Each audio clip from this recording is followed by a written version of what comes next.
মাধ্যমিক 2026-এর পরীক্ষার্থী ভৌত বিজ্ঞানে 2 নম্বর প্রশ্ন নিয়ে সমস্যা হচ্ছে, তাহলে এই ভিডিওটা সম্পূর্ণ তোমার জন্য। কারণ এই ভিডিওতে আমি তোমাদের সামনে প্রশ্ন সহ উত্তর ডিসকাস করব, যেটি মাধ্যমিক ভৌত বিজ্ঞানের 9টি 2 নম্বরের প্রশ্ন, অর্থাৎ 18 নম্বর এখান থেকে থাকবে। এই 18 নম্বরটি তোমরা সম্পূর্ণ পাবে, 100% কমন পেয়ে যাবে 2 নম্বরের যতগুলি প্রশ্ন থাকে মাধ্যমিক ভৌত বিজ্ঞানে।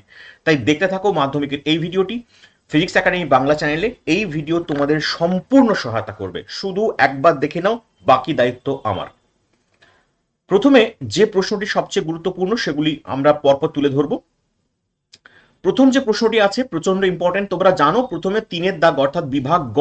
তোমাদের একটু বলে রাখি যে বিভাগ গ থেকে তোমাদের কিন্তু এই 2 নম্বরের প্রশ্ন শুরু হয়, যেখানে 3.1 3.2 এইভাবে কিন্তু প্রশ্ন আসে। তো 3.1-এ মনে রাখবে যে পরিবেশ সেক থেকে অর্থাৎ প্রথম চ্যাপ্টার থেকে তোমাদের কিন্তু প্রশ্ন আসবে, তাই পরিবেশ রিলেটেড প্রশ্ন কিন্তু তোমরা 3.1 থেকে পাবে। সেভাবেই আমি সাজিয়েছি তোমাদের এই পেপারটা। ফায়ার ইয়াস কাকে বলে সংকেত লেখো, এর থেকে কিভাবে মিথেন গ্যাস পাওয়া যায়। তো ফায়ার ইয়াসের সংকেত 4CH4 এবং কমা দিয়ে 3H2। তো অবশ্যই মনে রাখবে সংকেত কিন্তু প্রপার লিখতে হবে ডেফিনেটলি। আর কিভাবে মিথেন গ্যাস পাওয়া যায় না, সমুদ্রের নিচ থেকে নির্গত হলে সমুদ্রের যে ঠান্ডা জলের সংস্পর্শে মিথেন হাইড্রাইড কেলাস উৎপন্ন করে এবং তাকে আমরা উত্তপ্ত করব, অর্থাৎ মিথেন হাইড্রাইডকে উত্তপ্ত করলে আমরা মিথেন গ্যাস পাবো। একদম up to the mark answer লিখবে, এক ফোঁটাও বেশি লিখবে না। ঠিক আছে, আমি প্রশ্ন উত্তর হিসেবে ডিসকাস করে দিচ্ছি, একদম এর মতো ভিডিও আসবে না, ডেফিনেটলি বহু পরিশ্রম করে তৈরি করা হয়েছে। একবার ভালো করে দেখো, সম্পূর্ণ 18 নম্বর তোমার। যদি ওই প্রশ্নটা না আসে তাহলে অবশ্যই এরকম প্রশ্ন তোমরা পাবে। ভবিষ্যতে পরিবেশের ওপর বিশ্ব উষ্ণায়নের 2টি সম্ভাব্য প্রভাব উল্লেখ করো। দেখো, বিশ্ব উষ্ণায়ন মানে গ্লোবাল ওয়ার্মিং, তার সম্ভাব্য প্রভাবের মধ্যে প্রথম যেটা বলবে যে গড় উষ্ণতা বৃদ্ধি এবং জলবায়ু পরিবর্তন। আমরা প্রতি বছরই দেখতে পাচ্ছি প্রায় পৃথিবীর গড় উষ্ণতা আগের থেকে প্রায় প্রতি বছর 1.5 ডিগ্রি সেলসিয়াস করে বেড়ে যাচ্ছে, আগামী শতকে ডেফিনেটলি এটা আরো বাড়বে, 3 ডিগ্রি ছাড়িয়ে যাবে। তো এইভাবে কিন্তু তোমাকে এই পয়েন্ট এক্সপ্লেন করতে হবে, ছোট্ট করে এক লাইন এক্সপ্লেন করবে। এবং 2 নম্বর যেটা বলবে জীব বৈচিত্র্যের উপর তার প্রভাব, অর্থাৎ অসংখ্য প্রাণী উদ্ভিদ যারা অচিরেই হারিয়ে যাচ্ছে। তো এই দুটো পয়েন্ট অবশ্যই বলে রাখবে। এছাড়াও তোমরা অন্য পয়েন্ট ইউজ করতে পারো যেটা তোমাদের টেক্সট বইয়ে আছে, বাট এই দুটো পয়েন্ট কিন্তু খুবই ইম্পর্টেন্ট পয়েন্ট। তো এটাও কিন্তু একটি ভালো প্রশ্ন অবশ্যই করে যাবে। নেক্সট যে প্রশ্নটার কথা বলবো, বিশ্ব উষ্ণায়ন কি, গ্লোবাল ওয়ার্মিং কি। বিশ্ব উষ্ণায়ন হচ্ছে কিছু কিছু গ্রিন হাউস গ্যাস আছে, গ্রিন হাউস গ্যাসের মধ্যে একটা প্রশ্ন বলে রাখি, কার্বন ডাই অক্সাইড হচ্ছে সবচেয়ে দায়ী গ্রিন হাউস গ্যাস। এটি প্রায় 60 থেকে 66% দায়ী একাই। মনে রাখবে অন্য কোনো গ্যাস নয়, কার্বন ডাই অক্সাইড গ্যাস বিশ্ব উষ্ণায়নের জন্য সবচেয়ে দায়ী। এটা কি করছে, গ্রিন হাউস গ্যাস কি করছে না, ডেফিনেটলি বিপজ্জনকভাবে পৃথিবীর যে গড় উষ্ণতা বৃদ্ধি করছে, এবং যার ফলে কি হচ্ছে বিভিন্ন আমাদের যে বিশ্ব উষ্ণায়নের প্রভাব দু একটা বলতে পারো। তো এটা হচ্ছে যাকে আমরা বিশ্ব উষ্ণায়ন বা গ্লোবাল ওয়ার্মিং বলবো। সিম্পল ডেফিনেশন তোমাদের স্ক্রিনে দেখতে পাচ্ছ, আমি সেই ডেফিনেশন তো আর পড়বো না, ডেফিনেটলি তোমাদেরকে বোঝানোর চেষ্টা করছি। অ্যান্সার তোমরা কিন্তু স্ক্রিনে পেয়ে যাচ্ছ, ডেফিনেটলি নিয়ে নিতে পারো। এই পিডিএফটা অবশ্যই ডাউনলোড করার সুযোগ দেবো আমরা, ডাউনলোড কিভাবে করবে সেটা কিন্তু আমি পরে বলে দিচ্ছি। তো বিশ্ব উষ্ণায়ন কাকে বলে, ডেফিনেটলি 2 নম্বর আসতে পারে, অবশ্যই মনে রাখবে। নেক্সট প্রশ্ন চলে যাচ্ছি, পরের যেটা আছে, জ্বালানির তাপন মূল্য কাকে বলে, এবং এর দুটি দেওয়া আছে, কয়লা এবং ডিজেলের মধ্যে কার জ্বালানির তাপন মূল্য বেশি। দেখো, জ্বালানির তাপন মূল্য বলতে কি বোঝায় না, 1 কিলোগ্রাম জ্বালানিকে সম্পূর্ণ দহন করলে যে পরিমাণ তাপ শক্তি পাওয়া যায়, ঠিক আছে, ভালো করে মনে রাখবে, 1 কিলোগ্রাম যে কোনো জ্বালানিকে সম্পূর্ণ দহন করলে যতটা তাপ শক্তি পাওয়া যায় তাকে আমরা জ্বালানির তাপন মূল্য বলে। এবার এর ইউনিটটাও খুব ভালো করে মনে রাখবে, কিলো জুল পার কেজি। প্রচন্ড পরিমাণ প্রশ্ন আকারে আসে, শর্ট কোশ্চেন আকারে ডেফিনেটলি দেবে। এবার কয়লার যে তাপন মূল্য সেটা মনে রাখবে 25 থেকে 33,000 হয়, আর ডিজেল প্রায় 45,000 কিলো জুল পার কেজি। তাই সুতরাং ডিজেলের তাপন মূল্য বেশি। এই প্রশ্নটাকে যদি বলে কোনোটাই অপশন না দিয়ে কোন জ্বালানির তাপন মূল্য সবচেয়ে বেশি, তাহলে হাইড্রোজেন গ্যাস। হাইড্রোজেন গ্যাস কত না 1,50,000 কিলো জুল পার কেজি। মনে রাখবে এটা কিন্তু সবচেয়ে হাইয়েস্ট জ্বালানি তাপন মূল্য। যদি অপশন না দেওয়া থাকে বা কোনো জিজ্ঞাসা না করতে থাকে সবচেয়ে কার বেশি বলে, তাহলে হাইড্রোজেন কিন্তু লিখে আসবে। খুবই ভাইটাল ইম্পর্টেন্ট পয়েন্ট। নেক্সট যে প্রশ্নের দিকে চলে যাচ্ছি সেটা অত্যন্ত গুরুত্বপূর্ণ প্রশ্ন, বলেছে মিথেন হাইড্রেট ব্যবহারের অসুবিধাগুলি কি কি। মিথেন হাইড্রেটের অসুবিধা, প্রথমত ডেফিনেটলি কঠিন এবং ব্যয়বহুল, সমুদ্রের নিচ থেকে তোলা প্রচন্ডভাবে প্রযুক্তিগত ভাবে কঠিন এবং ব্যয়বহুল। পরিবেশের ঝুঁকি বেশি হয়, ভূমিধস এবং সমুদ্রতলের অস্থিরতা তৈরি করে, সংরক্ষণ এবং পরিবহন সমস্যা, এবং বাণিজ্যিকভাবে এখনো সম্পূর্ণ নিরাপদ নয়। এই কয়েকটা ডেফিনেটলি পয়েন্টের মধ্যে যে কোনো দুটি পয়েন্ট, অনলি 2 পয়েন্টস, বেশি নয়, 2 নম্বরের প্রশ্ন মানে দুটি পয়েন্ট তুলে ধরবে, দুটি থেকে ম্যাক্সিমাম তিনটি দেবে। তিনটি কেন বলছি, বোনাস হিসেবে। যদি একটা কোনো ভুল হয়ে থাকে তাহলে 3 নম্বর পয়েন্টটা তোমাদের কাজে দিয়ে দেবে, তাহলেই তোমরা 2 এ 2 কিন্তু পেয়ে যাবে, এর বেশি লেখার কোনো প্রয়োজন নেই। ঠিক আছে, ডেফিনেটলি এইটা। তো 3.1 গ্রুপে এই ধরনের প্রশ্নগুলো কিন্তু তোমরা পাবেই। জীবাশ্ম জ্বালানির সংরক্ষণের প্রয়োজনীয়তা, আমি এখানে অনেকগুলো দিয়ে রেখেছি, শুধু দুটি পয়েন্ট লিখবে এদের মধ্যে। সীমিত সম্পদ 1 নম্বর, ভবিষ্যতের জন্য সংরক্ষণ, পরিবেশ দূষণ কমাতে সাহায্য করে, প্রাকৃতিক ভারসাম্য রক্ষা করে এবং বিকল্প জ্বালানির দিকে উৎসাহিত করে। এই পয়েন্টগুলোর মধ্যে যে কোনো দুটি পয়েন্ট তোমরা কিন্তু লিখবে। জীবাশ্ম জ্বালানির সংরক্ষণের প্রয়োজনীয়তা কি বললে, তাই অত্যন্ত গুরুত্বপূর্ণ প্রশ্ন, ভিভিআই প্রশ্ন, এগুলো সবই তোমাদের সামনে তুলে ধরছি। প্রশ্ন আসতে বাধ্য বাধ্য বাধ্য, মাধ্যমিক 2026-এর 2 নম্বর গ্রুপের প্রশ্ন এর বাইরে হবে না। তো 3.1 গ্রুপে কিন্তু তোমাদের এরকম ধরনের প্রশ্ন আসবে, যে 4-5টি প্রশ্ন করালাম তার মধ্যে 3.1 এর দাগে তোমরা পেয়ে যাবে। এরপরে 3.2 গ্যাস থেকে তোমাদের অঙ্ক করবে কনফার্মড। 3.2 এর দাগে তোমাদের গ্যাস চ্যাপ্টার থেকে অঙ্ক করবে। কিরকম অঙ্ক, মাত্র দুটি অঙ্ক করাবো, তার মধ্যেই তোমরা পাবে। বলেছে 3.2 দাগে 0 ডিগ্রি সেলসিয়াস উষ্ণতায় একটি নির্দিষ্ট ভরের গ্যাসের চাপকে দ্বিগুণ করেছি, আয়তন অর্ধেক করেছি, গ্যাসটির অন্তিম উষ্ণতা কত হবে। দেখো, 0 ডিগ্রি সেলসিয়াস উষ্ণতাকে কেলভিনে কনভার্ট করলে 273 কেলভিন হয়, আমরা জানি। এবার অন্তিম আয়তন V2 আর অন্তিম চাপ T2 আর অন্তিম উষ্ণতা T2 ধরলাম। সিমিলারলি প্রাথমিক আয়তনকে V1, চাপকে P1 আর উষ্ণতাকে T1 ধরেছি। T1 আমাদের জানা, দিয়ে দিয়েছে। এবার কন্ডিশন বলেছে চাপ দ্বিগুণ, তাহলে চাপ দ্বিগুণ মানে কি, P2 = 2P1, ভেরি গুড। আর আয়তনকে হাফ করেছি, তাহলে V2 = V1/2 মানে V1/2, এই দুটো লিখে দিয়েছি। এবার আমরা জানি P1 V1/T1 সমান P2 V2/T2। আমি আবার বলছি, এই ফর্মুলার উপর তোমরা কিন্তু অঙ্ক পাবেই। এইবারে এই ফর্মুলার উপর কিন্তু অঙ্ক তোমরা পাবেই। এই ফর্মুলাটাকে ভালো করে দেখে যাও। এখান থেকে আমাকে কি বের করতে হবে, T2 বের করতে হবে। সবগুলো ভ্যালু বসিয়ে দাও, T2 ক্যালকুলেশন করো। 273 এসে গেছে। 273 মানে কি, 0 ডিগ্রি সেলসিয়াস। 273 কেলভিন মানে 0 ডিগ্রি সেলসিয়াস। তাহলে সঠিক উত্তর কি হবে, 0 ডিগ্রি। 2 মার্কসের প্রশ্ন এইখান থেকে তোমাদের হতে পারে, প্রচন্ড ভাইটাল একটি প্রশ্ন। অবশ্যই দেখে যাও, এই ফর্মুলার উপর কিন্তু অঙ্ক আসবে। যদি আরেকটি প্রশ্ন দেয় তাহলে এভাবে দিতে পারে। দেখো, একই রকম একটা প্রশ্ন, একটি নির্দিষ্ট ভরের একটি গ্যাস -13 ডিগ্রি সেলসিয়াস উষ্ণতায় এত সেমিকিউ আয়তন দখল করেছে, মানে V1 দেওয়া আছে, T1 দেওয়া আছে, চাপ অপরিবর্তিত রেখে, মানে চাপের কোনো গল্পই নেই, দুটোই সমান, P1 P2 সমান হয়ে গেছে।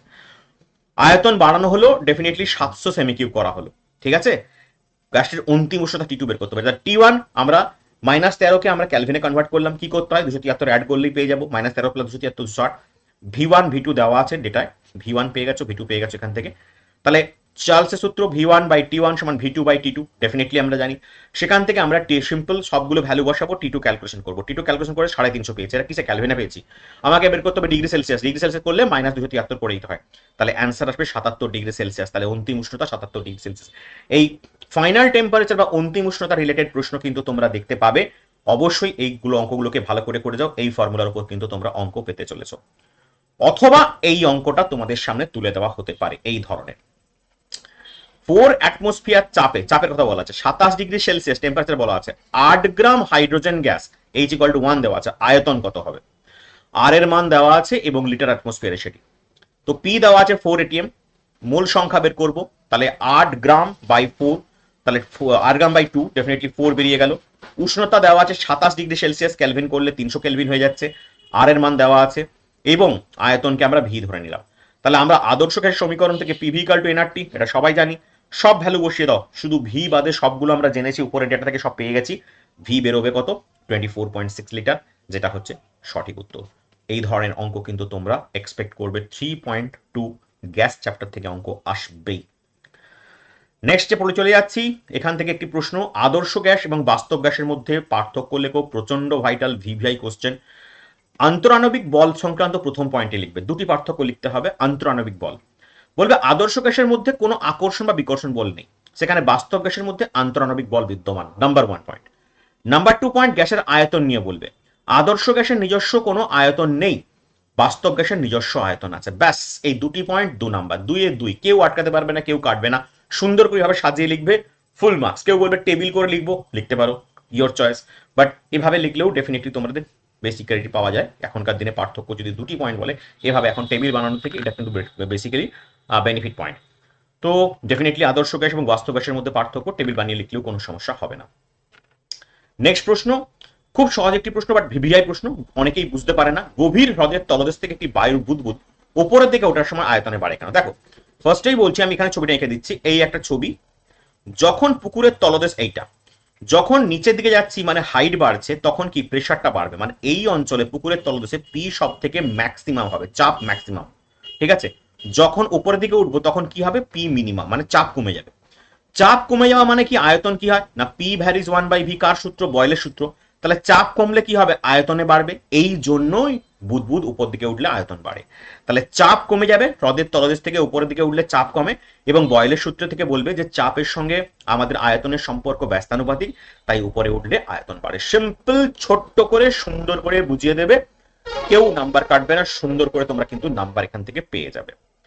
নেক্সট প্রশ্ন চলে যাচ্ছি, কোন লেন্সের আলোক কেন্দ্র, 3.3 দাগে একটি লাইট থেকে অর্থাৎ আলো চ্যাপ্টার থেকে তোমাদের অঙ্ক আসবে। কোন উত্তল লেন্সের আলোক কেন্দ্র বলতে কি বোঝায়, ভালো করে দেখবে, এই ছবিটা কিন্তু অনিবার্য আঁকতে হবে। আলোক কেন্দ্র অর্থাৎ উত্তল লেন্সের আলোক কেন্দ্র, কোন আলোকরশ্মি কোন উত্তল লেন্সে আপতিত হয়ে লেন্সের মধ্য দিয়ে যাওয়ার সময় যখন আলোক আপতিতের সঙ্গে সমান্তরালভাবে নির্গত হয়, তখন উত্তল লেন্সে যাওয়ার সময় ওই আলোক রশ্মিকে প্রধান অক্ষের যে বিন্দুতে ছেদ করে তাকে আলোক কেন্দ্র বলে। দেখো এখানে আলোক কেন্দ্র কিন্তু ও, দেখো এখানে আসছে লাইটটা, এই যে অ্যারো চিহ্ন মানে যেদিক থেকে আসছে, লাইটটা এসে পড়লো, হিট করলো, রিফ্রাকশন হলো এবং ডেফিনেটলি এখান থেকে বেরিয়ে গেল। তো এই পয়েন্টটার কথা, ডেফিনেশনটার কথা জিজ্ঞাসা করা হয়েছে, এটা ভিভিআই কোশ্চেন এবছর 2026-এর ডেফিনেশন, অত্যন্ত গুরুত্বপূর্ণ একটি প্রশ্ন। লেন্সের আলোক কেন্দ্রের সংজ্ঞা এবং এই ছবিটা আঁকলে তুমি শুধু 2-2 পেয়ে যাবে। ছবিটা কিন্তু দেখাবে ডেফিনেটলি, কারণ না দেখালে কি হয়, অনেক সময় হাফ মার্ক ডিডাক্টেড হতে পারে, বাট 2-2 পাওয়ার জন্য এই ছবিটা ছোট্ট করে একটু এঁকে দেবে এবং এটা দেখিয়ে দেবে। নেক্সট প্রশ্ন, ভীষণ গুরুত্বপূর্ণ দুটি প্রশ্ন। আলোর প্রতিসরণ সংক্রান্ত স্নেলের সূত্র, স্নেলের সূত্র আমরা জানি যে sine i by sine r equal to mu, বলেছে আপতন কোণের সাইন এবং প্রতিসরণ কোণের সাইনের অনুপাত ধ্রুবক, এই ধ্রুবকটা কি মিউ, যেটাকে আমরা রিফ্র্যাক্টিভ ইন্ডেক্স বা প্রতিসরাঙ্ক বলি, মাধ্যমের প্রতিসরাঙ্ক। অবশ্যই ভালো করে যাবে। অথবা এই প্রশ্নটা যদি না দেয়, এরকম প্রশ্নটা পাবে যে পাতলা লেন্সের আলোক কেন্দ্র এবং ফোকাসের মধ্যে কোনো বস্তু রাখলে যে প্রতিবিম্ব তৈরি হয় তার দুটি বৈশিষ্ট্য। এটা যেমন তোমাদের যে রে ডায়াগ্রাম, অর্থাৎ যে লেন্সের রে ডায়াগ্রাম আছে সেখান থেকে আসছে। তো এখানে যে অঞ্চলে রাখবো আলোক কেন্দ্র এবং ফোকাসের মধ্যে, দেখো একটা পাতলা লেন্সে যখন রে ডায়াগ্রাম তুমি করবে, আলোক কেন্দ্র এবং ফোকাসের মধ্যে যখন এইখানে বস্তু রাখবে, তখন কি হবে না, সমশীর্ষ, অসৎ এবং বিবর্ধিত। এই এই প্রশ্নটাও কিন্তু ভিভিআই। আবার বলছি যে রে ডায়াগ্রাম রিলেটেড যে সমস্ত প্রশ্নগুলো আছে, অর্থাৎ আলোর রে ডায়াগ্রাম থেকে ক্যারেক্টারিস্টিক্স বা বৈশিষ্ট্যগুলো কিন্তু করে রাখবে, প্রশ্ন আসতে পারে। নেক্সট প্রশ্ন, একটি খুব সুন্দর একটি ছোট্ট অঙ্ক, চ্যুতিকোণ রিলেটেড অঙ্ক।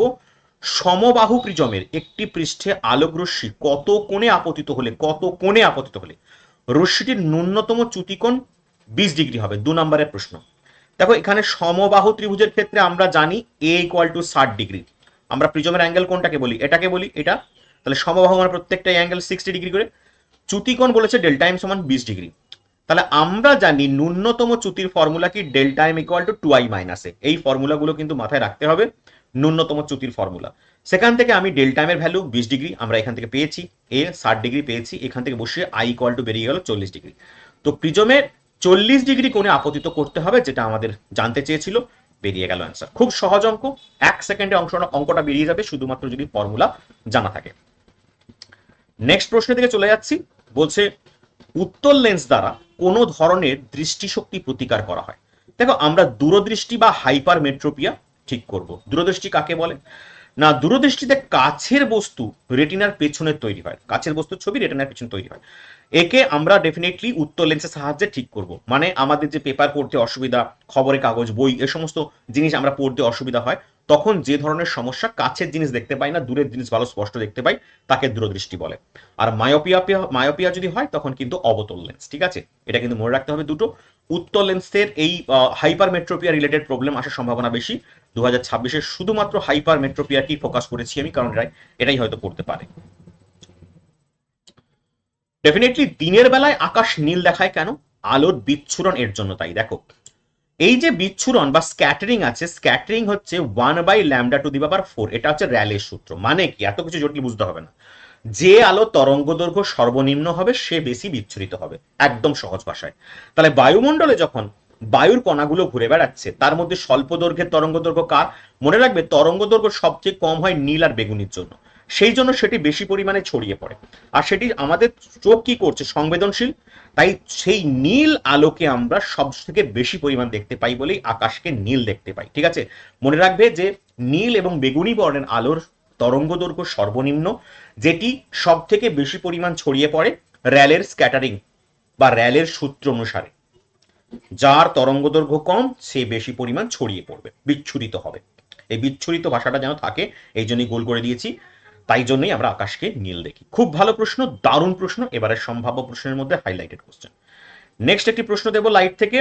আলোর বিচ্ছুরণ কাকে বলে? প্রাকৃতিক দৃষ্টান্ত ইতিমধ্যেই বলে দিয়েছি ডেফিনেশন, এবং প্রাকৃতিক দৃষ্টান্তের মধ্যে আকাশকে নীল দেখায়, এটাই হচ্ছে একটা প্র্যাকটিক্যাল এক্সাম্পল।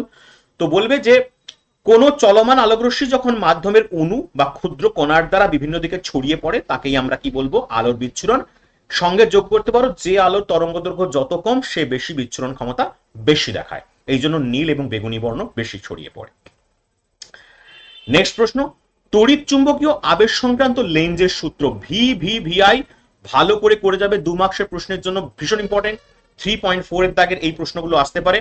লেন্জের সূত্র বলেছে তড়িৎ চুম্বকীয় আবেশের ক্ষেত্রে আবিষ্ট তড়িৎ প্রবাহ এমন অভিমুখে হবে যে কারণে প্রবাহ সৃষ্টি হয় সেই কারণকেই বাধা দেয়।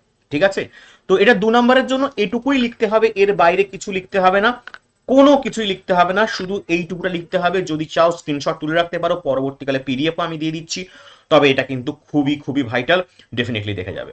নেক্সট চলে যাচ্ছি পরের প্রশ্ন, তড়িৎচালক বল এবং বিভব প্রভেদের মধ্যে সাদৃশ্য, একটি সাদৃশ্য একটি বৈসাদৃশ্য। দেখো সাদৃশ্য বলতে কি বলবে?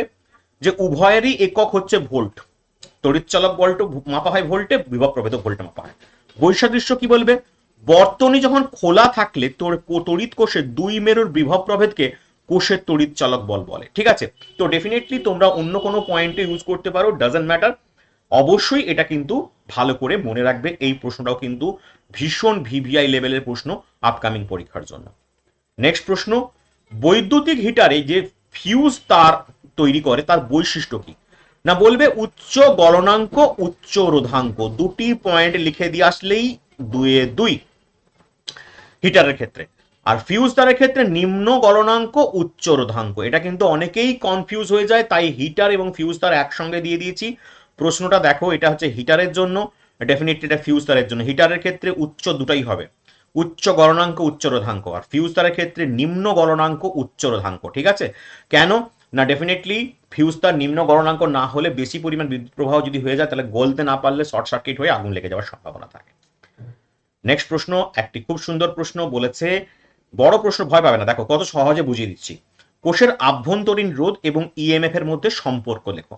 আমরা প্রথমে ধরবো ই কে তড়িৎচালক বল, আর হচ্ছে আভ্যন্তরীণ রোধ, আর ক্যাপিটাল আর হচ্ছে কোষের রোধ। এই তিনটেকে ভালো করে লিখে দেবে। এবার বলবে যে প্রবাহ মাত্রা যদি বর্তনীতে আই পরিমাণ প্রবাহিত হয় তাহলে আমরা জানি ভি ইকুয়াল টু আই আর, দুই প্রান্তের বিভব প্রভেদ হবে। ঠিক আছে, এবং যে কার্যকারী দুই প্রান্তে কার্যকারী বিভব হবে সেটার মান হচ্ছে ভি ইকুয়াল টু ক্যাপিটাল ই মাইনাস ভি। এই দুটো পয়েন্ট পরপর লিখবে সাজিয়ে। এবার আমরা জানি ওহমের সূত্র ভি ইকুয়াল টু আই আর, তো দেখো আই আর সমান তাহলে ভি, তাহলে আই আর রইল ভি, এই যে ভিটা আছে এই ভির জায়গায় আমি এখান থেকে ভ্যালুটা পেয়ে যাচ্ছি, বসিয়ে দাও ই মাইনাস ভি। তাহলে এবার এই যে ভি আছে এই ভিটার ভ্যালু আমি এখান থেকে পাবো, V equal to I R, বসিয়ে দাও। তাহলে I R equal to E minus I R, তাহলে ই ইকুয়াল টু কমন নিয়ে নাও একদিকে ই কে নিয়ে গিয়ে, তাহলে এইটা হচ্ছে সম্পর্ক তড়িৎ চালক বল এবং আভ্যন্তরীণ রোধের মধ্যে সম্পর্ক। ভিভিআই 2026-এর জন্য অত্যন্ত গুরুত্বপূর্ণ, স্টেপ বাই স্টেপ বলে দিলাম, সুন্দর করে সাজিয়ে দিয়েছি, এর বাইরে কিছু লেখার প্রয়োজন নেই, এটা লিখলেই তোমাদের যথেষ্ট পরিমাণ রেডি খাতা, 2-2 অনিবার্য। নেক্সট প্রশ্ন, রোধাঙ্কের সংজ্ঞা দাও, এসা একক লেখো। রোধাঙ্ক কাকে বলে? কোন পদার্থের তৈরি এমন একটি পদার্থের রোধাঙ্ক কাকে বলবো যার দৈর্ঘ্য 1 মিটার এবং প্রস্থচ্ছেদ 1 বর্গ মিটার। এই ডেফিনেশন ইউজ করতে পারো, তোমরা অন্য কোনো ডেফিনেশন ইউজ করতে পারো, ডাজন্ট ম্যাটার। আমরা জানি R equal to rho L by A, এখানে রোটাকেই বলছি রোধাঙ্ক, তাহলে রো ইকুয়াল টু কি লিখতে পারি? R A by L.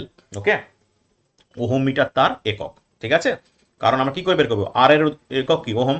Area মানে কি মিটার স্কোয়ার, লেন্থ মানে মিটার, একটা মিটার কেটে দাও, তাহলে ওহম মিটার হচ্ছে তার একক। ঠিক আছে, ভালো করে দেখে যাবে, অবশ্যই এখান থেকে প্রশ্ন আসবে। ফ্লেমিং এর বাম হস্ত নিয়মটি লেখো, এইভাবে লিখবে, সব থেকে সোজা।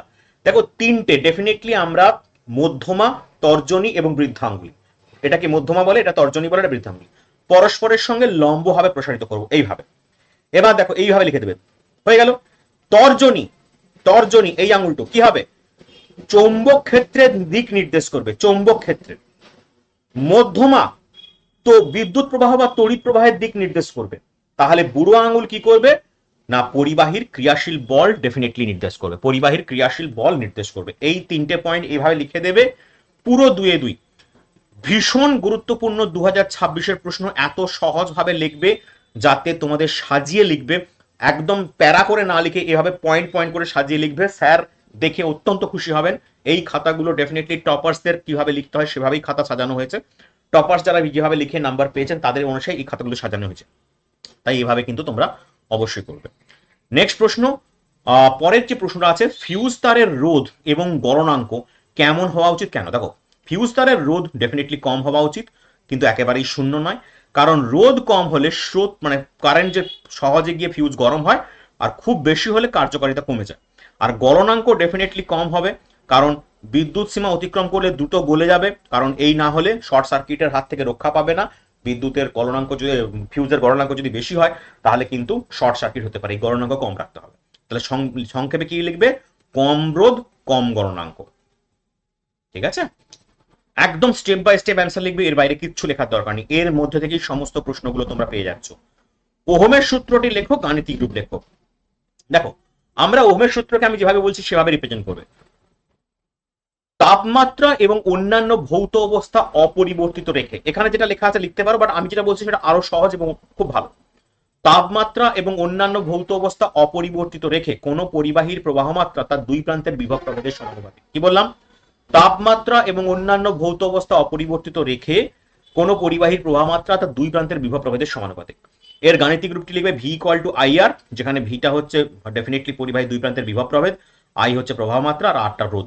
এটা কিন্তু অবশ্যই মেনশন করতে হবে, ঠিক আছে, শুধু গাণিতিক রূপটা লিখলে হবে না, মেনশন করতে হবে। আরেকটা জিনিস বলে রাখছি, এখানে প্রথমে স্টার্টিং এ বলেছিলাম তাপমাত্রা এবং অন্যান্য ভৌত অবস্থা অপরিবর্তিত রেখে, এই দুটি কিন্তু কন্ডিশন। ওহমের সূত্র কার্যকর হওয়ার কন্ডিশন যদি বলে কি কি কখন কার্যকর হয়, বলবে তাপমাত্রা কনস্ট্যান্ট থাকবে, অপরিবর্তিত থাকবে, এবং অন্যান্য ভৌত অবস্থা যার মধ্যে তাপ অনুঘটক, যার মধ্যে চাপ অনুঘটক, এই সমস্ত জিনিসগুলো কিন্তু কনস্ট্যান্ট থাকবে, তবেই ওহমের সূত্র প্রযোজ্য।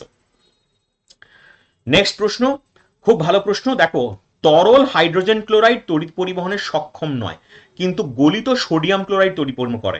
দেখো সোডিয়াম ক্লোরাইড কি হয়, বিশ্লিষ্ট হয়ে Na প্লাস আর Cl মাইনাস আয়নে ভেঙে যায়, এই আয়নগুলোই তড়িৎ পরিবহন করে, কিন্তু অপরপক্ষে এই Cl সে কিন্তু ভাঙে না, অর্থাৎ সে সমযোজী বন্ধনে যৌগ, সে কি করবে, তড়িৎ পরিবহন করতে পারবে না, কারণ সে আয়ন তৈরি করবে না। আর NaCl সোডিয়াম ক্লোরাইড আয়ন তৈরি করে, তাই সে সহজেই তড়িৎ পরিবহন করে। এক্সাক্ট সিজি ইজি, এগুলো অনেকে ভয় পায় মুখস্থ করে, না বাবা মুখস্থ করতে নি, শুধু বুঝে নাও। সোডিয়াম ক্লোরাইড সমযোজী নয়, তড়িৎযোজী যৌগ। ভেরি গুড, তড়িৎযোজী যৌগ বিশ্লিষ্ট হয়, একদম হয় Na প্লাস Cl মাইনাস, তাহলে Na প্লাস Cl মাইনাস যখন করবে সে কি করবে, তড়িৎ পরিবহন করবে, কারণ আয়ন তৈরি করেছে। এই Cl কি সমযোজী না তড়িৎযোজী, সমযোজী, তাহলে সে করবে না, বিশ্লেষণ হবে না, বিশ্লেষণ না হলে আয়ন তৈরি করবে না, তাই পরিবহন করবে না। ব্যাস কাফি। লুইস ডট দেখাতে বলেছে, খুব সহজ। সমযোজী যৌগ কিভাবে দেখা হয়, দেখো সমযোজী যৌগের নাইট্রোজেন অণুকে ব্যাখ্যা করছি আমি এখানে।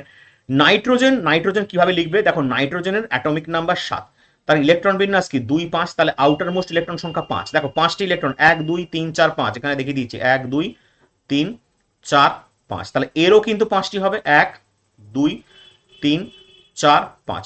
অষ্টক পূর্তি করতে কতগুলি ইলেকট্রন লাগে, মিনিমাম 8টা, তাই প্রত্যেক এরও লাগবে 3টা, এরও লাগবে 3টা, তাই এ বলবে তুই ধার দে আমাকে, সে বলবে তুই আমাকে ধার দে, তাই দুজনে মিলে তাকে 3টে দিয়ে দেবে, তাকে 3টে দিবে, এই জন্যই এই মাঝের যেটা আছে শেয়ার হচ্ছে, ইলেকট্রন শেয়ার হচ্ছে, সমযোজী মানে ইলেকট্রন শেয়ারিং।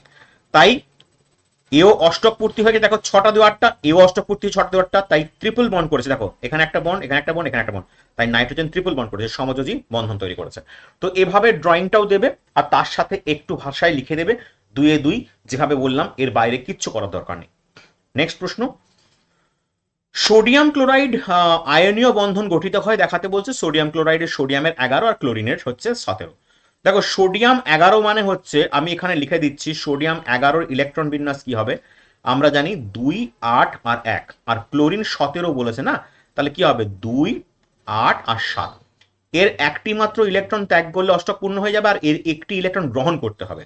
তাই সোডিয়ামের একটি ইলেকট্রন ত্যাগ করছে আর ক্লোরিন একটি ইলেকট্রন ওই ইলেকট্রনটাই গ্রহণ করছে, অ্যারো চিহ্ন দেখিয়ে দিবে। তাহলে সোডিয়াম একটি ইলেকট্রন ত্যাগ করা মানে কি, সে তার চার্জ কি হয়ে যায় পজিটিভ, কারণ ইলেকট্রন কি নেগেটিভ চার্জ, সে পজিটিভ হয়ে যাবে। আর ক্লোরিন একটা ইলেকট্রন অ্যাবজর্ব করছে মানে কি তার নেগেটিভ চার্জ হয়ে যাবে। তাই এরা পরস্পর জুড়ে NaCl তৈরি করবে, ঠিক আছে। তার এরা পরস্পর জুড়ে কি করবে, NaCl তৈরি করবে। খুব সহজে এটাকে তোমরা কিন্তু করতে পারবে, ঠিক আছে। তো এইভাবে লিখবে এবং এইভাবে কিন্তু ব্যাখ্যা করবে, তাহলে কিন্তু তোমাদের সম্পূর্ণ 2-2 পেয়ে যাবে। নেক্সট, আয়নীয় যৌগ এবং তড়িৎযোজী যৌগের মধ্যে দুটি পার্থক্য লিখতে বলেছে। খুব একটি ভাইটাল প্রশ্ন, 2026-এর জন্য অত্যন্ত গুরুত্বপূর্ণ প্রশ্ন। ডেফিনেটলি তড়িৎ পরিবাহিতার উপর প্রথম পয়েন্ট বলবে যে আয়নীয় যৌগগুলি তড়িৎ পরিবহন করতে পারে না, গলিত বা জলে দ্রবীভূত অবস্থায় তড়িৎ পরিবহন করে। সমযোজী যৌগগুলি তড়িৎ অপরিবাহী। ধ্রুবীয় যৌগ যেমন HCl, NH3 প্রভৃতি ধ্রুবীয় দ্রাবকে দ্রবীভূত হয়ে তবে তড়িৎ পরিবহন করতে পারবে। সহজ একটি পয়েন্ট। 2 নম্বর, গলনাঙ্ক স্ফুটনাঙ্কের বলবে আয়নীয় যৌগগুলি গলনাঙ্ক স্ফুটনাঙ্ক সাধারণত বেশি হয়, আর সময় যৌগগুলোর ক্ষেত্রে কি হবে, কম হবে। ব্যাস 2-2, দুটি পয়েন্ট 2-2। আয়নীয় যৌগ তড়িৎ পরিবহন করতে পারে, সমযোজী পারে না। আয়নীয় যৌগের গলনাঙ্ক স্ফুটনাঙ্ক বেশি, সময় যৌগের গলনাঙ্ক স্ফুটনাঙ্ক কম।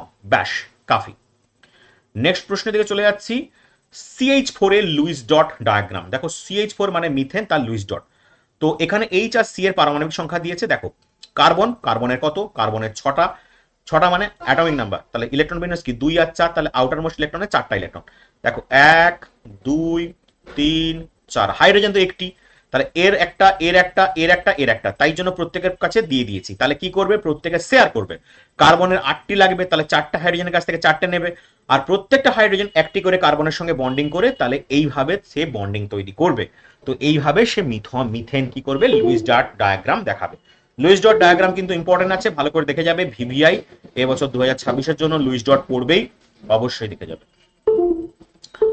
নেক্সট, একটি তরল এবং একটি কঠিন সমযোজী যৌগের উদাহরণ দাও। তরল সমযোজী যৌগ বললে জল, আর কঠিন সমযোজী যৌগ বললে চিনি। সঙ্গে সংকেতগুলোও কিন্তু দিয়ে রাখবে, খুব ভালো হয়। না দিলে কি নাম্বার কাটবে, না কাটবে না, বাট দিলে খুব ভালো হয়, কারণ পরবর্তীকালে অন্য প্রশ্নের ইমপ্রেশন বাড়ে। নেক্সট প্রশ্নের দিকে চলে যাব, সেটা কি আছে দেখে নেব। যে দুটি জলীয় দ্রবণের একটি ফেরিক ক্লোরাইড, অপরটি অ্যালুমিনিয়াম ক্লোরাইড।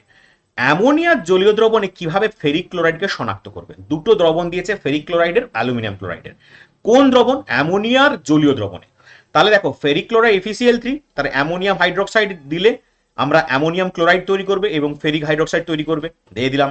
এবং অ্যালুমিনিয়াম ক্লোরাইডের সঙ্গেও সেম রিয়াকশন করে অ্যামোনিয়াম ক্লোরাইড এবং অ্যালুমিনিয়ামের হাইড্রোক্সাইডের অধক্ষেপ পড়বে। তাই দুটো রিয়াকশন দেবে, এবং এখানে বলতে হবে বাদামি বর্ণের, এইটা কিন্তু বলবে বাদামি বর্ণের ফেরিক হাইড্রোক্সাইড উৎপন্ন করবে। এইটার কালার কি, বাদামি।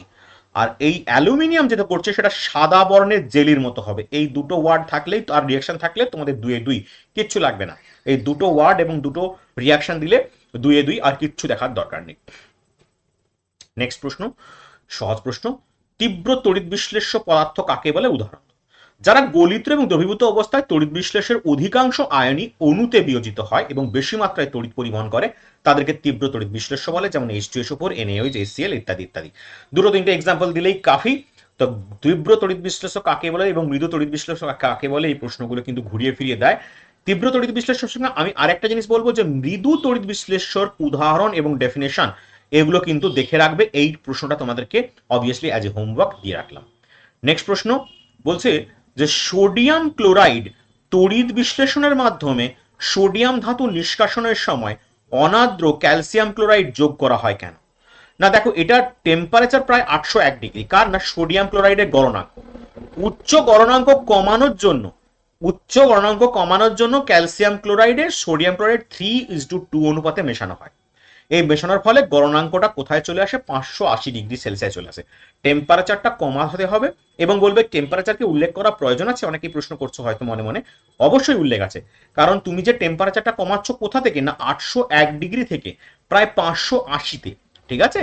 তো এটা তো অবশ্যই বলতে হবে, নাহলে আমি জানবো কি করে যে কতটা টেম্পারেচার কমছে, এবং রেশিওটাও বলতে হবে যে 3:2 অনুপাতে মেশাচ্ছি, তবেই আমরা বুঝতে পারবো যে কতটা আমাদের ইম্পর্টেন্ট।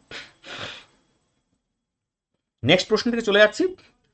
লোহায় মরিচা পড়া প্রতিরোধের দুটি উপায়। ফার্স্টে লোহার গায়ে আলকাতরা প্রলেপ বা তেল রং লাগাতে হবে, 1 নম্বর। আর ডেফিনেটলি নিকেল বা ক্রোমিয়ামের প্রলেপ তড়িৎ বিশ্লেষণ পদ্ধতিতে লাগাতে হবে। এই দুটো কাজ করলে আমাদের মরিচার হাত থেকে রক্ষা পাবো।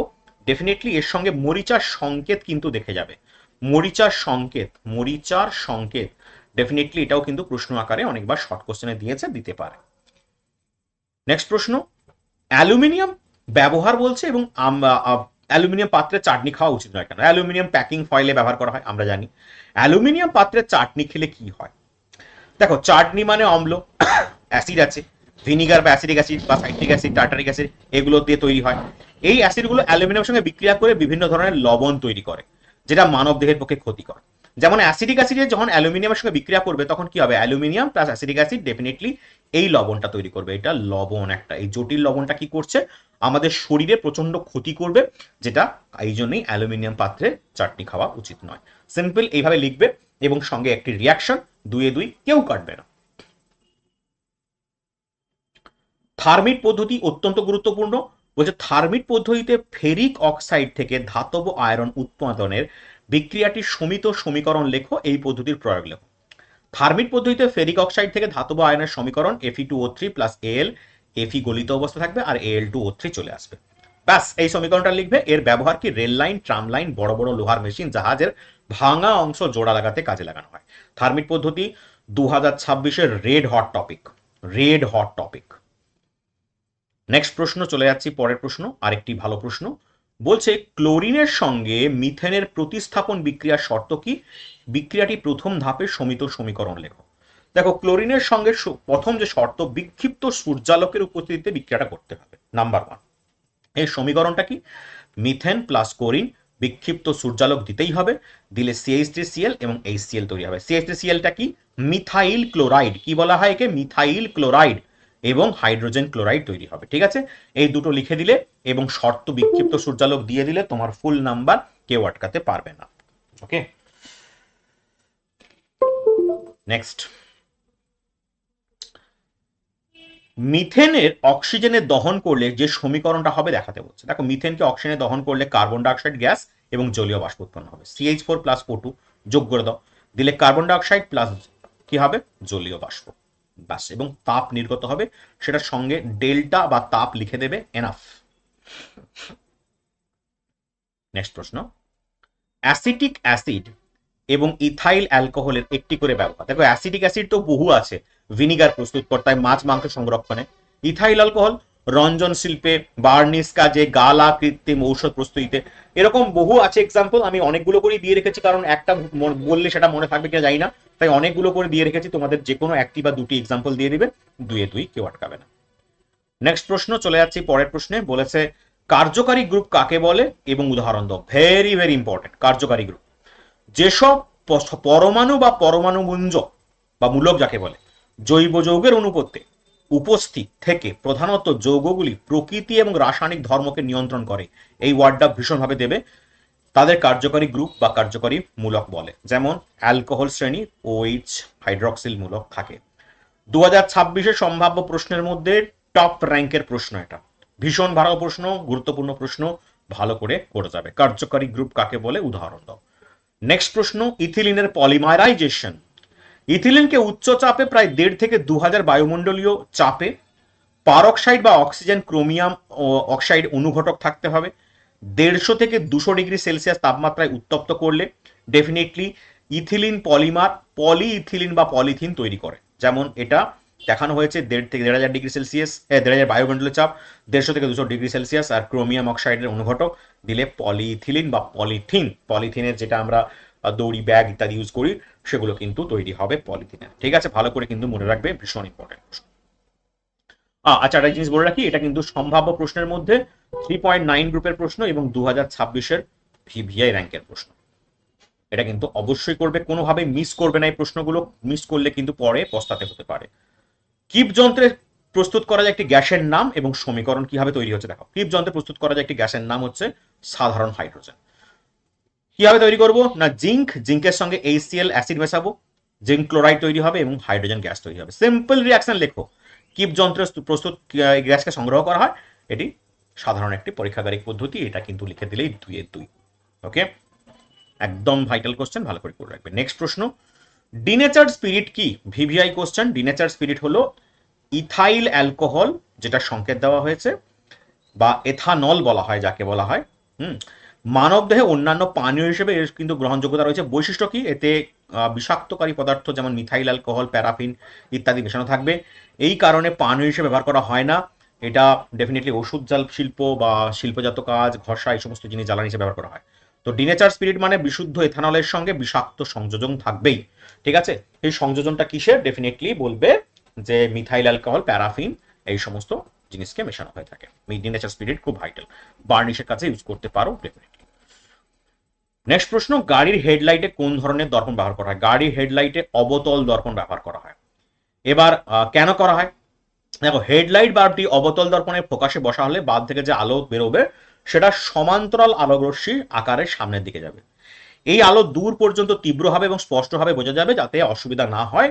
এই কারণে হেডলাইটটা আমাদেরকে সঠিক পথ দেখাবে।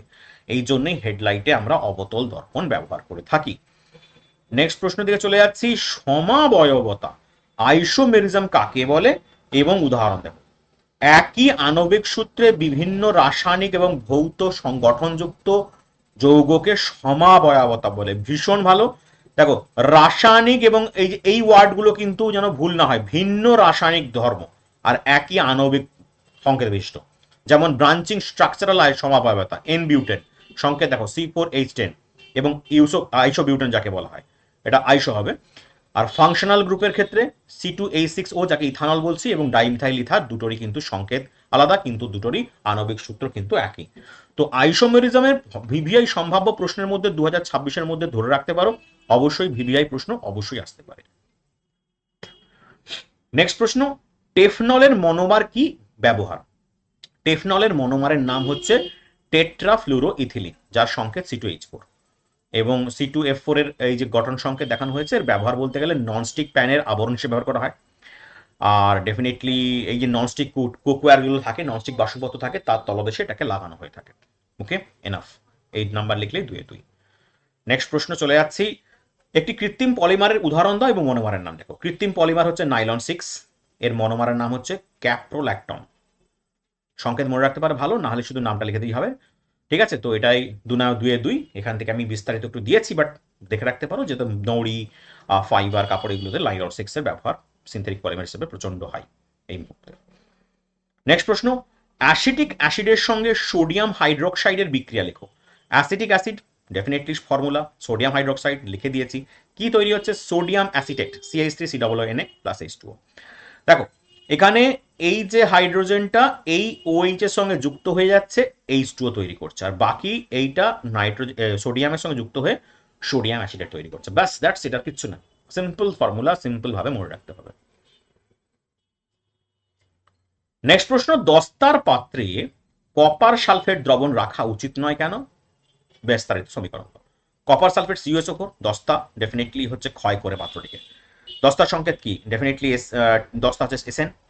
এবার SN প্লাস CuSO4, তাহলে আমরা কি লিখবো? SN প্লাস CuSO4, SnSO4 এবং C। এবং এইখানে কপার সালফেট দ্রবণ দস্তা ধাতু দ্বারা প্রতিস্থাপিত হয়, ফলে পাত্রের ক্ষয় হয় এবং দ্রবণও দূষিত হয়। এই কারণে করা হয় না।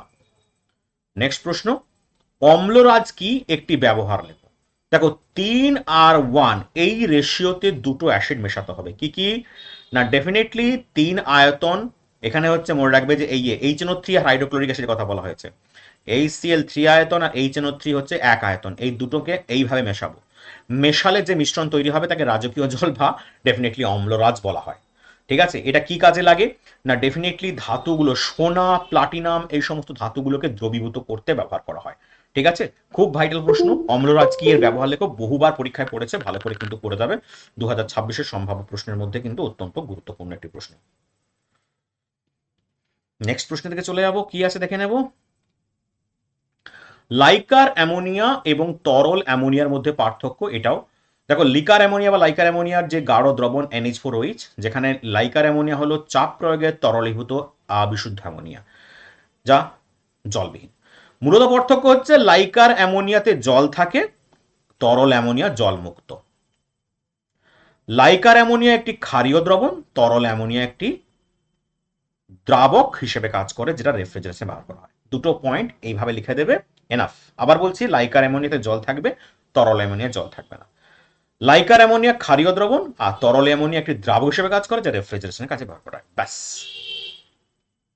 নেক্সট প্রশ্ন, নেসলার বিকারকের গুরুত্ব। আগে নেসলার বিকারক কি না, K2HgI4 + KOH, এই মিশ্রণটাকে আমরা কি বলবো, পটাশিয়াম মার্কিউরোআইডাইড একে বলা হয়। ডেফিনেটলি এটা কি না, ক্ষুদ্র পরিমাণ অ্যামোনিয়া শনাক্তকরণে কাজে লাগে, রসায়নগারে প্রদর্শক বা নিরাপদ রিঅ্যাকশনের জন্য লাগে। আর ডেফিনেটলি এগুলো কিন্তু দিয়ে তোমরা একটা বা দুটো এক্সাম্পল দিয়ে দেবে, বাস 1+1 2 নম্বরের প্রশ্ন একদম রেডি। নেসলার বিকারকও কিন্তু খুব ভালো প্রশ্ন। নেক্সট প্রশ্ন, তড়িৎ লেপন কাকে বলে, উদ্দেশ্য। তড়িৎ লেপন মানে তোমরা জানো যে তড়িৎ বিশ্লেষণ প্রক্রিয়ায় কোনো ধাতুর উপর একটা আস্তরণের কোটিং দেওয়া হয়। ডেফিনেটলি যেটা হচ্ছে উদ্দেশ্য, ধাতুকে মরিচার হাত থেকে রক্ষা করা, ধাতুর সৌন্দর্য বৃদ্ধি করা, মৃত্তিকার ইত্যাদি। এই দুটো পয়েন্ট এনাফ, ঠিক আছে। ধাতুকে জঙ্গের হাত থেকে বা মরিচার হাত থেকে রক্ষা করা, সৌন্দর্য বৃদ্ধি করা। ওকে, নেক্সট প্রশ্ন দিকে চলে যাবো আমরা। পরের প্রশ্ন কি আছে দেখে নেব। অ্যানোড মাড কি, তীব্র তড়িৎ বিশ্লেষ্য পদার্থ বলতে কি বোঝো। ধাতব তামা বিশুদ্ধ করার সময় ইলেকট্রোলাইসিসে অ্যানোড থেকে যে অশুদ্ধি বেরোয়, তলদেশে জমা হয়, তাকে আমরা অ্যানোড মাড বলে। সোনা, রূপা, প্লাটিনাম ইত্যাদির মধ্যে থাকে অ্যানোড মাড একটি মূল্যবান ধাতু পুনর্প্রাপ্ত করা যায়। যে সমস্ত মূল্যবান ধাতুগুলোকে পুনর্প্রাপ্ত করা যায়। তো ডেফিনেটলি ভালো করে পড়ে রাখবে অ্যানোড মাড কাকে বলে, এর বৈশিষ্ট্য কিন্তু পরীক্ষায় প্রচুরবার এসেছে। পরের প্রশ্ন, মেন্ডেলিভের পর্যায় সূত্রটি বিবৃত করো। বলবে মৌলের ভৌত রাসায়নিক ধর্মগুলি মৌলের পারমাণবিক ভর, এই যে ভর, এইটা মেইন ওয়ার্ড। কোন মৌলের ভৌত রাসায়নিক ধর্মগুলি তাদের পারমাণবিক ভরের পর্যায়ক্রমিক অপেক্ষক বা পর্যায়ক্রমে পুনরাবৃত্ত হয়, দুটোই বলতে পারো, যেটাই ভালো লাগবে সেটাই বলবে।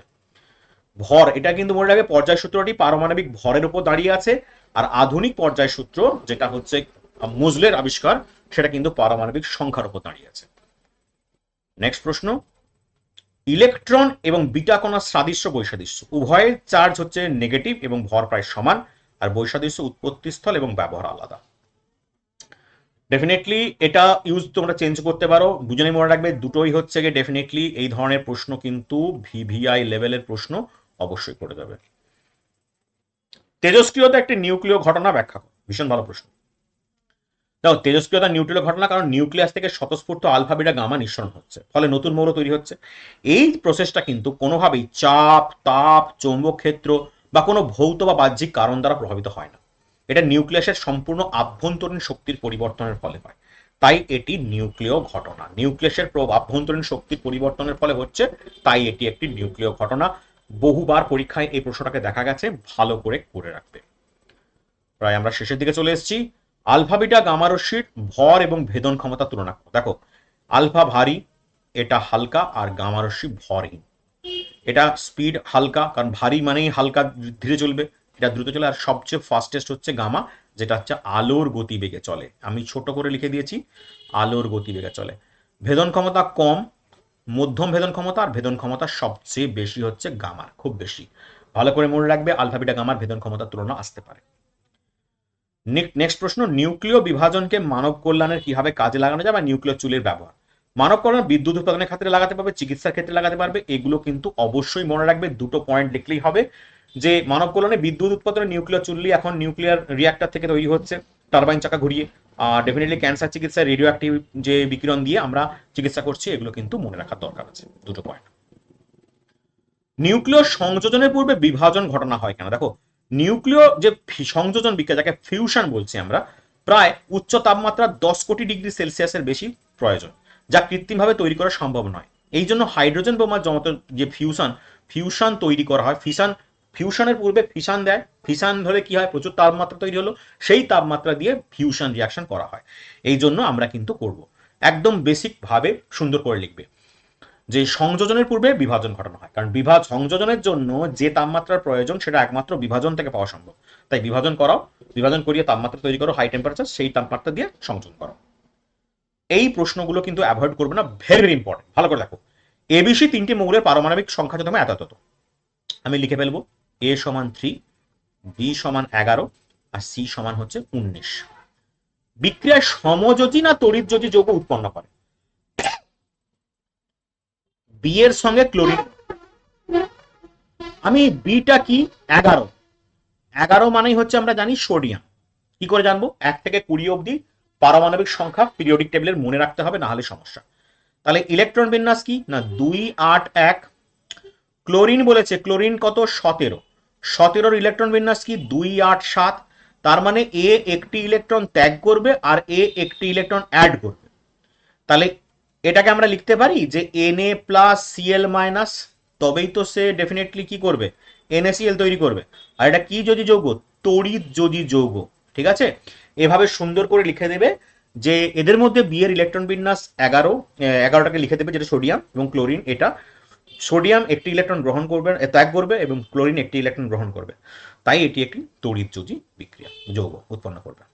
নেক্সট প্রশ্ন, দুটি মৌল এ বি বলছে 17 আর 19। তাহলে আমি এ লিখে দেবো 17 যেটা ক্লোরিন, আর বি হচ্ছে 19। রাসায়নিকভাবে যুক্ত করা হলো কি ধরনের যৌগ উৎপন্ন করবে? দেখো এর ইলেকট্রন বিন্যাস কি আছে 2 8 আর 7। 19 এর ইলেকট্রন বিন্যাস কি আছে 2 8 8 1, তাই না? এ একটা ইলেকট্রন, ক্লোরিন একটা ইলেকট্রন অ্যাড করবে, আর এ এই আউটার ইলেকট্রনটাকে তাড়াবে, মাইনাস করবে। তাহলে এটাও কি হবে না তড়িৎ যদি যৌগ উৎপন্ন হবে। যৌগের সংকেত কি হবে? তাহলে দুজনেরই ইলেকট্রন বিন্যাস কি আছে, অবভিয়াসলি দুজনেরই হচ্ছে যোজ্যতা 1, তাহলে হবে বি এ। সংকেত কি হবে বি এ, কারণ এরও যোজ্যতা 1 এরও যোজ্যতা 1, তাই সংকেত কি হবে বি এ। এবং এরা তড়িৎ যোজী যৌগ উৎপন্ন করবে, তড়িৎ যোজী। ঠিক আছে, নেক্সট প্রশ্ন, এম ও এক্স এর পরমাণু ক্রমাঙ্ক 20 আর 17। তাহলে আমি এম লিখে ফেলি 20 আর এক্স হচ্ছে 17। 17 মানে ক্লোরিন, বুঝতে পারছো 2 8 আর 7। ক্লোরিন মানে হচ্ছে 2 8 8 2, অ্যাকচুয়ালি এটা ক্যালসিয়াম। তো এর যোজ্যতা কত? তাহলে এম এর যোজ্যতা হচ্ছে 2 আর এক্স এর যোজ্যতা কত 1। 1 মানে কেন, যে 7 আছে, 7 মানে একটা ইলেকট্রন অ্যাড করলে অষ্টক পূর্ণ হয়। তাই যোজ্যতা ক্যালকুলেশন নিশ্চয়ই জানো আশা করি। তাহলে এ এর সঙ্গে গুণ হবে, এ এর সঙ্গে গুণ হবে, সংকেতটা কি দাঁড়াবে এম ইন্টু 1 আর এক্স ইন্টু 2, তাহলে হচ্ছে এম এক্স 2। ঠিক আছে, তো এইভাবে সংকেত তৈরি করতে হয়। তো তড়িৎ যোজী যৌগের সংকেত কি হবে, ডেফিনেটলি আমরা লিখবো এম এক্স 2। নেক্সট, এক্স ও ওয়াই দুটি যথাক্রমে 12 এবং 17। তাহলে এক্স 12, 12 মানে কি ইলেকট্রন বিন্যাস কি হবে 2 8 2, আর ওয়াই কত বলেছে 17, 17 মানে সেই ক্লোরিন 2 8 আর 7। তাহলে এর ভ্যালেন্সি বা যোজ্যতা হচ্ছে 2, এর ভ্যালেন্সি বা যোজ্যতা 1। তাহলে আমি কি লিখতে পারি, এক্স লিখে দাও, ওয়াই লিখে দাও। এক্স এর যোজ্যতা 2, ওয়াই যোজ্যতা 1, তাহলে কণাকুনি গুণ করো, সংকেত কি দাঁড়াবে এক্স ইন্টু 1 আর ওয়াই ইন্টু 2, তাহলে এক্স ওয়াই 2 তড়িৎযোজী এবং ডেফিনেটলি এক্স ওয়াই 2। এইভাবে প্রশ্ন কিন্তু আসবেই, তোমরা কিন্তু ভালো করে করে রাখবে। নেক্সট প্রশ্ন বলেছে ক্লোরিন জলে হাইড্রোজেন সালফাইড গ্যাস চালনা করলে কি ঘটবে? ক্লোরিনের সঙ্গে হাইড্রোজেন সালফাইড করলে HCl এবং সালফার উৎপন্ন করবে। সালফারটা ফেনার মতো স্তর আকারে জমা হবে এবং HCl দ্রবণ উপস্থিত থাকবে। ঠিক আছে, সিম্পল জিনিস, আর কিচ্ছু না, সিম্পল রিয়াকশন দেবে, এক লাইন লিখে দেবে। লাস্ট প্রশ্ন আজকে, গতিতত্ত্বের দুটি স্বীকার্য লেখো। ফার্স্ট, প্রতিটি গ্যাসই বহু ক্ষুদ্র ক্ষুদ্র কণার সমন্বয়ে গঠিত এবং গ্যাসের অণুগুলি পাত্রের তুলনায় নগণ্য। আয়তনটা কি ডেফিনেটলি প্রচন্ড নগণ্য, বিন্দু ভর বলে ধরা হয়। 2 এ 2 কেউ আটকাতে পারবে না, এটাও কিন্তু খুব স্টার রেটেড ভিভিআই প্রশ্ন। তো এই প্রশ্নগুলো তোমাদের 2 গুণিতক 9 18 নাম্বারের মধ্যে 18 তোমরা এখান থেকে পেয়ে যাবে। যদি কোনো ডাউটস থাকে বা যদি কোনো কনফিউশন থাকে অবশ্যই তোমরা কমেন্ট করবে, এবং এই ভিডিওটা কিন্তু ডেফিনেটলি বন্ধুদেরকে শেয়ার করো। যদি ভালো লেগে থাকে লাইক এবং সাবস্ক্রাইব করে বন্ধুদেরকে শেয়ার করে দাও, কারণ অত্যন্ত গুরুত্বপূর্ণ একটি ভিডিও তোমাদের জন্য এনেছি। তো পরবর্তীকালে দেখা হচ্ছে 15 নম্বরের এমসিকিউ থেকে বিভাগ ক, 15-র 15ই দেবো আমি। চ্যানেলের এই ভিডিওতে আসছে, একদিনের মধ্যেই তোমরা পেয়ে যাচ্ছ ভিডিওটা, এমসিকিউ ভিডিওটা। তো অবশ্যই শেয়ার করে বন্ধুদের সঙ্গে এবং সঙ্গে থাকো, সাবস্ক্রাইব করো। দেখা হচ্ছে পরের ভিডিওতে, বাই।